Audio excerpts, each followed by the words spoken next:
3 years ago today, on the grounds of one of the most sacred institutions in our nation, one of the largest domestic threats to democracy left a dark stain on our country that will last forever. A violent mob of nearly 10,000 people attacked the U.S. Capitol in Washington, D.C., responding to a call to arms by their leader, the now quadruple indicted, twice impeached, one-term ex-president who was peddling the big lie. For several hours, Trump's MAGA supporters viciously clashed with Capitol police officers who were trying to protect the building and the lawmakers inside. But at least 2,000 rioters broke into the Capitol. The mob was ignited after Trump and his allies claimed, without any evidence or proof, that the election was stolen. Trump also refused for hours to call off the mob. Incredibly and inexplicably, and despite years of the truth being shared far and wide, nearly 3 in 10 Republican voters still believe the FBI instigated the attack on the Capitol. Trump even calling January 6th rioters, who are now serving jail time, quote, hostages. Meanwhile, President Joe Biden highlighted the Capitol officers who fought valiantly on the front line that day to save our democracy. There was a lot of love on January the 6th. The rest of the nation, including law enforcement, saw a lot of hate and violence. One Capitol police officer called it a medieval battle. That same officer was called vile racist names. He said he was more afraid in the Capitol of the United States of America, in the chambers, than when he was fighting as a soldier in the war in Iraq. Officers who survived the attack tell their harrowing stories as they continue to heal to this day. My next guest is one of many. Joining me now, I have the honor of having Winston Pajah, former U.S. Capitol Police officer and an artist. Winston, I want to thank you for joining us this morning. I also want to thank you first and foremost for your service. I know you are retired, but I know that part of the reason why you're retired is because of January 6th. It is the 3rd anniversary today as you join us. What are your thoughts this morning? Yes, Katie, thank you for having me and great to see you. It's been a difficult 3 years, and I, in a lot of ways, can't believe that it has been 3 years because it feels like just yesterday I was on the west front of the Capitol with my riot squad, defending the building and our Congress from this violent mob as they began to swarm and attack us as they entered into the building. You know, Winston, one of the things that you have is an incredible talent, and you made self-portraits that were on Inauguration Day in 2021. Then only 2 weeks later, you were attacked defending the Capitol on January 6th. What do the photos of yourself mean to you now?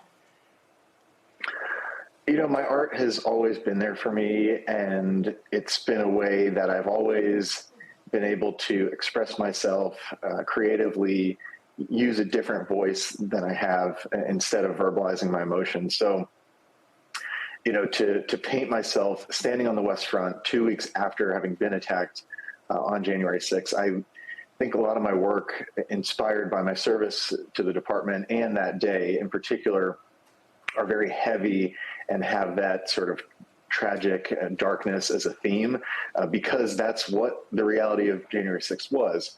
But I hope that my work, particularly that self-portrait in my ceremonial uniform on Inauguration Day, does show some hope and, you know, some positivity for the future.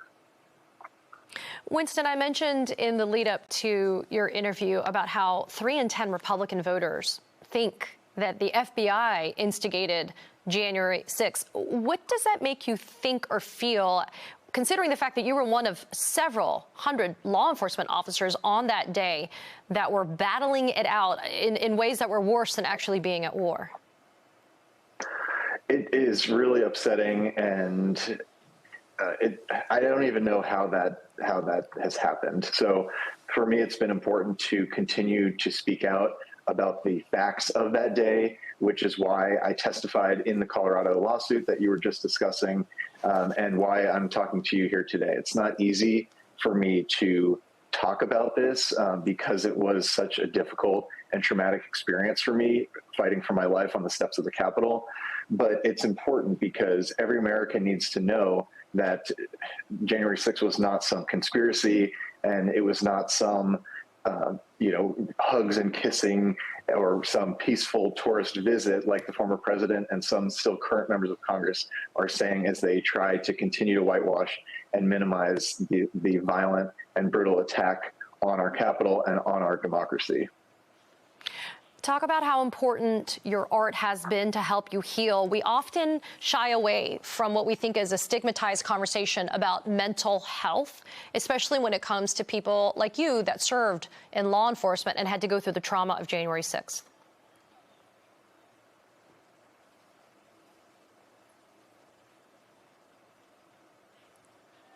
To talk about it and share my art with other officers out there who may be struggling, or anybody out there who's gone through a traumatic experience and is looking for that way to understand that experience, work through it, and express themselves to ultimately move on from it. So I'm very fortunate that I've received a lot of positive feedback about my artwork. Of course, I've received negative feedback about it too, threats of violence from the MAGA Trump supporters, and all sorts of nasty things. But ultimately, I'm not deterred by that. And I have used January 6th as inspiration in my artwork. And I may continue to do so until I feel that we've received justice for that day and that I've said and shared myself creatively as much as I sort of feel the need to heal in that way.